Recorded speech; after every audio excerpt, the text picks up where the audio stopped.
আসসালামু আলাইকুম, আমি নাইম দক্ষিণ কোরিয়া থেকে। ভিডিও শুরুতে আমি আমাদের বীরদের জন্য কিছুটা দোয়া চাচ্ছি, কারণ পরিস্থিতিরা যে আকার ধারণ করেছে এখন কোথাও না কোথাও ভাই পশ্চিমারা তো একটা জোট, আর আমাদের আরব যে রাষ্ট্রগুলো আছে তারা তো বিচ্ছিন্ন পথে হাঁটে। তারপরেও ইরানের নেতৃত্বে পঞ্চপাণ্ডব যারা একত্রিত হয়েছে তাদের বিরুদ্ধে কিন্তু পৃথকভাবে আমি দেখলাম যে আপনার ইসরায়েল একদিকে লেবাননের সাথে লাগালাগি করতেছে, অপরদিকে আমাদের ইয়েমেনের যে বীররা তাদের বিরুদ্ধে কিন্তু ভারত পাকিস্তান সহ পশ্চিমা রাষ্ট্রগুলোর অনেক দেশ তারা যুদ্ধজাহাজ নিয়ে লোহিত সাগর ইয়েমেন এই যে মানে আমাদের বীররা যারা আছেন তাদেরকে প্রতিহত করার জন্য সেখানে অবস্থান নিয়েছিল। আর গত কয়েকদিন যাবৎ আমাদের ইয়েমেনের বীরদের ছোড়া ক্ষেপণাস্ত্রের আঘাতে বেশ কিছু ক্ষতিগ্রস্ত হয়েছিল মার্কিন যুক্তরাষ্ট্রের যে বিমানবাহী রণতরী আছে সেইটা সহ আরও কিন্তু বেশ কিছু ইসালগামী জাহাজ। আর এই বিষয়গুলোর পর একটা মরণ কামড় দিয়েছে আপনার ইঙ্গো মার্কিন বাহিনী। তবে পাল্টা আক্রমণ কিন্তু আমাদের বীররাও চালিয়েছে।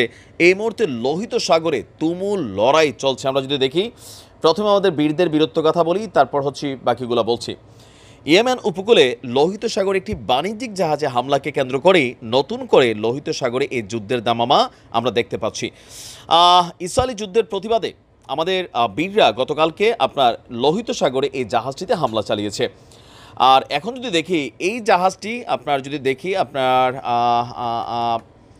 নৌ ড্রোন এবং আকাশ থেকে ছোড়া ড্রোন এবং ব্যালিস্টিক ক্ষেপণাস্ত্র ব্যবহার করে লোহিত সাগরে এই জাহাজটিতে লক্ষ্যবস্তু বানিয়ে সামরিক অভিযান পরিচালনা করার পর বীররা বলছেন যে ইয়েমেনের বন্দর হুদাইদা থেকে প্রায় 68 নটিক্যাল মাইল মানে 126 কিলোমিটার দক্ষিণ পশ্চিমে অবস্থান করা জাহাজটিকে নিশ্ছিদ্র নিরাপত্তা ভেদ করে ক্ষেপণাস্ত্র হামলা চালিয়েছে।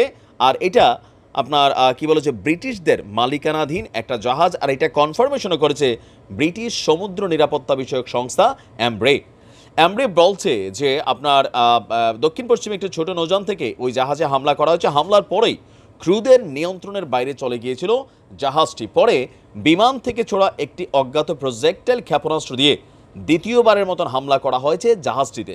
সামরিক কর্তৃপক্ষ ওই জাহাজটিকে সহায়তা করছে মার্কিন সামরিক বাহিনীর সেন্ট্রাল কমান্ড বলছেন যে এই মুহূর্তে আপনার সাগরে লড়াই চলছে। তো লড়াইয়ে ক্ষতিগ্রস্তের তালিকায় আমাদের বীররা যতটুকু আক্রমণ চালিয়েছে, এর পাশাপাশি আমাদের বীরদের যে জাহাজ ছিল সমুদ্রে, যে জাহাজগুলো দিয়া বেশিরভাগ সময় তারা ঘটনা ঘটায় বা দৌড়ানি দেয়, সেই জাহাজের মধ্যে কয়েকটা জাহাজকে আপনার ব্যাপক ক্ষয়ক্ষতির শিকার হতে হয়েছে।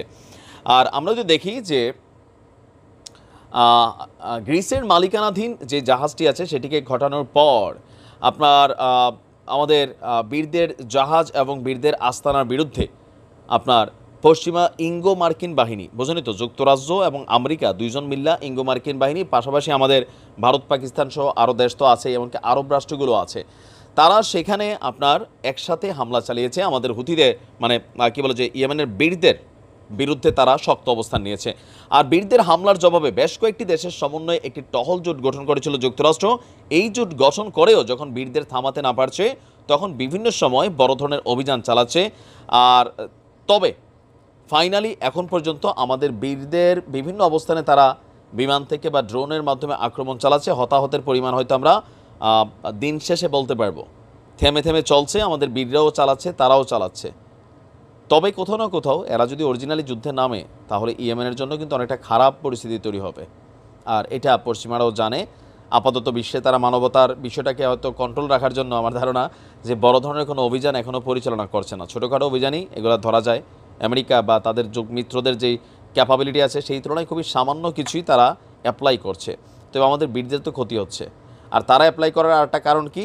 ছোট কারণ তারা নৈতিকভাবে বা রাষ্ট্র টু রাষ্ট্র হিসেবে ইয়েমেনের বিরুদ্ধে যুদ্ধ করার সুযোগ নেই। সামুদ্রিক পথটাকে নিরাপদ রাখার উদ্দেশ্যে যতটুকু পারতেছে ততটুকু কিন্তু অ্যাকশনে যাচ্ছে। ইনশাল্লাহ ভালো কিছু হবে। আসসালামু আলাইকুম।